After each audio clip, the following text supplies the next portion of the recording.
Hello friends, perfect crunchy street style मिर्ची बाजी अबा लंका चॉप तार ना शुणिले पाटिरू पानी बाहरी आसे। हाँ ना, आउ केते जन को खाइला बेले पाटिरू पानी बाहरी आसे। हाँ ना नहीं, आज आमर परी ए लंका चॉप तैयारी करिबा। राग मसला बहुत भल लगी थाए, बहुत टेस्टी मध्य लगी थाए। आउ डेरी न करी आरंभ करिबा।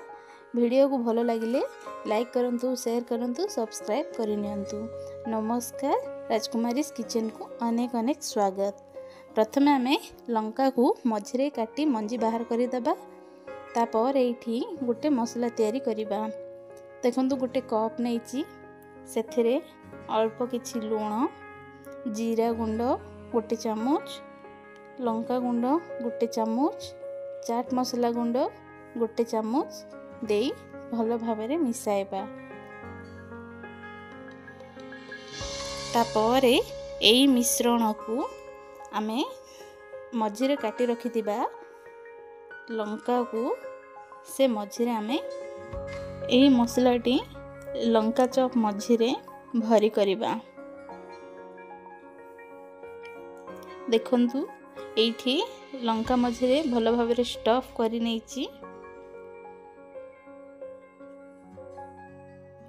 गोटे गोटे करी सबू लंका रे एई मसलाडी स्टफ करी नेची।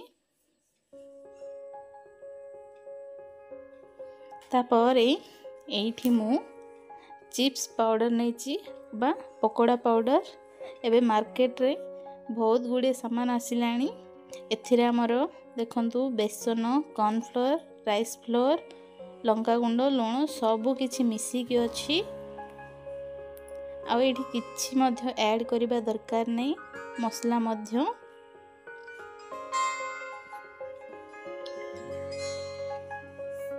तापर एथिरे अल्प किछि जुआणी टिके देबा। देली भल फ्लेवर मध्य आसी थाए, ता संगे टेस्ट मध्य भल लागि थाए। एवं आम मानकर गैस प्रॉब्लम मध्य किछि न थाए। तापर एथिरे अल्प किछि पानी देई मिसाइबा।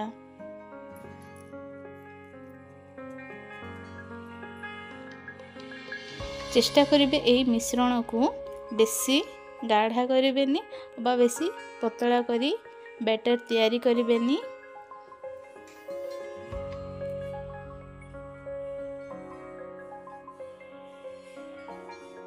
बैटर टिके डोसा बैटर परि थिले भलो।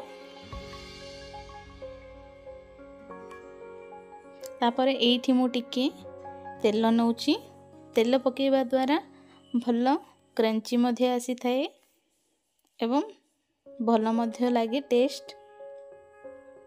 तार स्ट्रक्चर मध्य भल आसी थाए। तापर एई लंका को बैटर रे पकाई भल भाबरे गोलाई तेल रे छाणी नेबा। एडी ध्यान रखिबे गैस रो फ्लेम को मीडियम रखिबे। तेल किंतु प्रथमे गरम हेबा दरकार, तापरे मीडियम रखी भल भाबरे छाणीबा।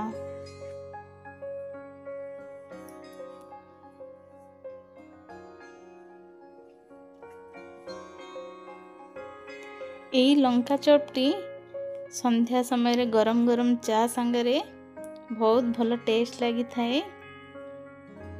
एवं एई लंका मझिरे जो स्टफ करिचे मसला ता द्वारा मध्य भल टेस्ट आसी थाए। एई लंका चॉप को आपण माने चॉप करथिबे प्याज, गाजर संगरे सर्व करि नियंतु, बहुत भल टेस्ट आसीबो। एमिति ही नुआ नुआ वीडियो आपणको सामना को धरिकी आसीबी। से पर्यंत रहिली। नमस्कार, बाय, जय जगन्नाथ, धन्यवाद।